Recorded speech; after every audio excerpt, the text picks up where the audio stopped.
물가 상승으로 인해서 장바구니는 가벼워지고 버스와 택시, 지하철을 이용하는 부담은 더 무거워졌습니다. 이번 달 물가 상승률이 3.6% 안팎으로 전망되는 가운데 정부는 빵과 우유 같은 물가 체감이 높은 28개 품목의 가격을 매일 상시 점검하기로 했습니다. 취재기자 연결합니다. 나연수 기자. 네, 경제부입니다. 네, 물가 상승률은 매달 숫자로 확인이 됩니다만 실제 소비자들의 장바구니가 얼마나 가벼워졌는지 오프라인 매장 구매 금액으로 짐작해 볼 수 있다고요. 네, 쇼핑하러 나온 사람은 늘었지만 쇼핑백에 담긴 건 지난해보다 줄었습니다. 산업통상자원부의 주요 유통업체 매출 동향 자료에서 확인할 수 있는데요. 올해 들어 지난 9월까지 대형마트와 백화점, 편의점, 또 기업형 슈퍼마켓 등 오프라인에서 구매하는 건수는 지난해보다 증가세였습니다. 반면 소비자들이 한 번 구매할 때마다 장바구니에 담는 금액을 뜻하는 구매 단가는 1월에 5.6% 감소한 것을 시작으로 줄곧 마이너스였습니다.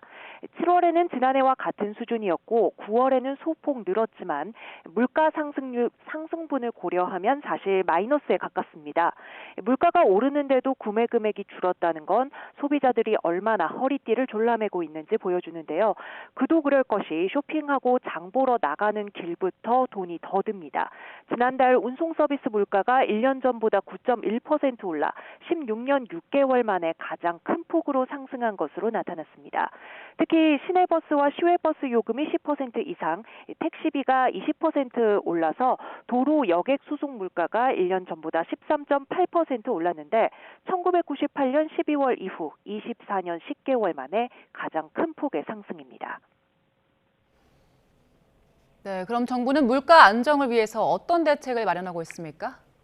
네, 정부는 빵과 우유처럼 물가 체감도가 높은 28개 품목 가격을 매일 상시 점검하겠다는 방침입니다. 배추, 사과, 달걀, 쌀 등 농축산물 14개 품목, 햄버거, 피자, 치킨 등 외식 메뉴 5개 품목, 우유, 빵, 라면, 아이스크림 등 가공식품 9개 품목이 여기 포함됩니다. 특히 빵, 우유, 스낵과자, 커피, 라면, 아이스크림, 설탕, 식용유, 밀가루 등 9개 가공식품에는 물가관리 전담자가 새로 지정됐습니다. 생산업체와 소비자단체 등 현장과 소통하며 정부 정책 협조를 요청하는 역할을 합니다. 일각에서는 과거 정부의 빵 사무관이 부활했다는 지적도 나오고 있는데요. 이와 관련해 추경호 부총리 겸 기획재정부 장관은 오늘 오전 KBS에 출연해 조금 과장된 표현 같다고 말했습니다. 물가는 정부 혼자 안정시킬 수 있는 게 아니고 각계가 함께 해야 할 부분이 많은 만큼 간담회를 통해 협조를 구하는 차원이라는 겁니다.